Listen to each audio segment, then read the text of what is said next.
don't cut on that blink. I'm going to show you how to get around that with a new Premiere Pro tool in a segment that I'd like to call A Slightly Closer Look. Hey, Diana J. Brody here from Next Level Editing Academy. In the last video, I showed you 2 new AI tools, but people reached out to me and said, hey, you didn't show us your favorite way to use one of those new AI tools. So let's take a quick look, a closer look at Generative Extend tool, the Generative Extend tool. So I did this in the last video, link into the last video at the end, so keep an eye out for that.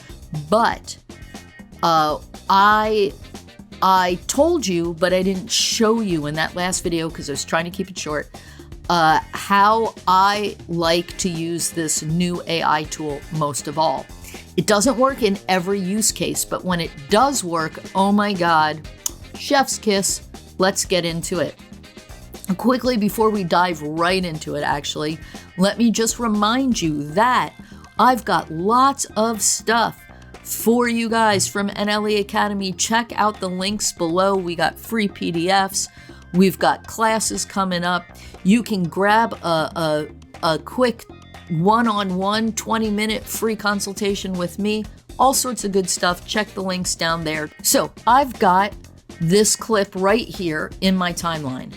If I hit play, oops, that was fast. I thought I had rolled us back a little further. If I hit play, you'll see I'm cutting on a blink. I'm cutting on a blink, and I don't want to cut on a blink ever.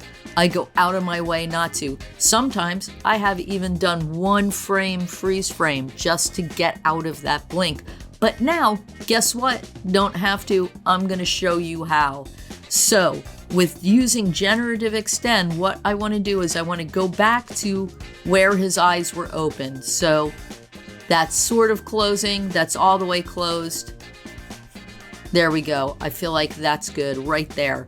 So that's where I'm going to go to my blade tool and add an edit. Now, if he's saying a lot of words after this, because this is actually a little bit longer than 3, 4, 5, 6, 7, 8, 9. So it's 9 frames. This works really great for the use cases where you've got an interview, the person's paused, but then right as they say their pause, like maybe they go, maybe this is the end of their sentence and they say, and that's all I got to say about that. And right after that, they blink.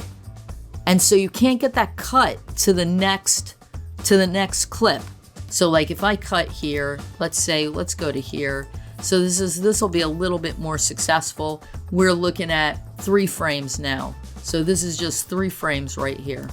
So I've added an edit where he last had his eyes open. Now I'm gonna click here and I'm gonna delete that. So it's just black. Now I'm gonna come over here to the Generative Extend tool and click it. Then I'm going to come to this edge right here and I'm going to pull it out and I'm going to drag it. Now for Generative Extend, which I was telling you guys about in the last video, it will, you can get up to 2 seconds on video. I believe it's 8 seconds on audio. If I'm wrong, tell me in the comments. Maybe it's 10 seconds. That seems better, but I feel like it's 8 seconds. It's 8 to 10 seconds, something like that. And if you want to do a Generative Extend on both the picture and the audio, you get only 2 seconds. But usually that's more than enough.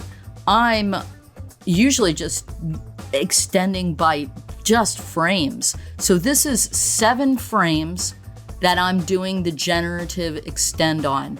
Now, as I showed you in the last video, which I am linking at the end of this video for you, that last video, it takes a little bit.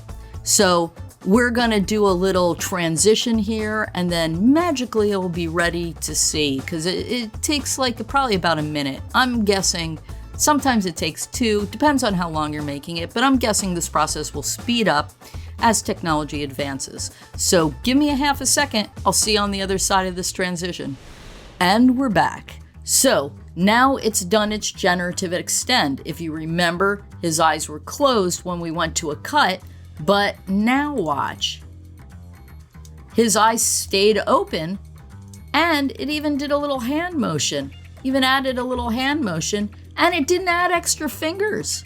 Look at that, still had all the original fingers. So kudos to AI for not adding like 7 extra fingers to this shot. But look, now I cut, and the cut isn't on the blink. It's kind of amazing. I want you guys to just hop in and noodle around with this, because I've used it twice now on interviews where I didn't want to cut on a blink and it was really tight, and moving the B-roll over it didn't work very well. So this is just a quick video. It's a slightly closer look at Generative Extend. Also cool to do this Generative Extend on audio. I'm going to get into that probably in a separate video coming up shortly, but I just wanted to show you this because I find this use case amazing, and I hope you do too. Don't forget, hit that like, smash the subscribe, leave comments, do all that stuff for the algo, and check out the links below. If you want an opportunity to work with me, you got it. You got it. Free 20-minute consultation down below. Hit me up. I got you. Let's do it. See you in the next video.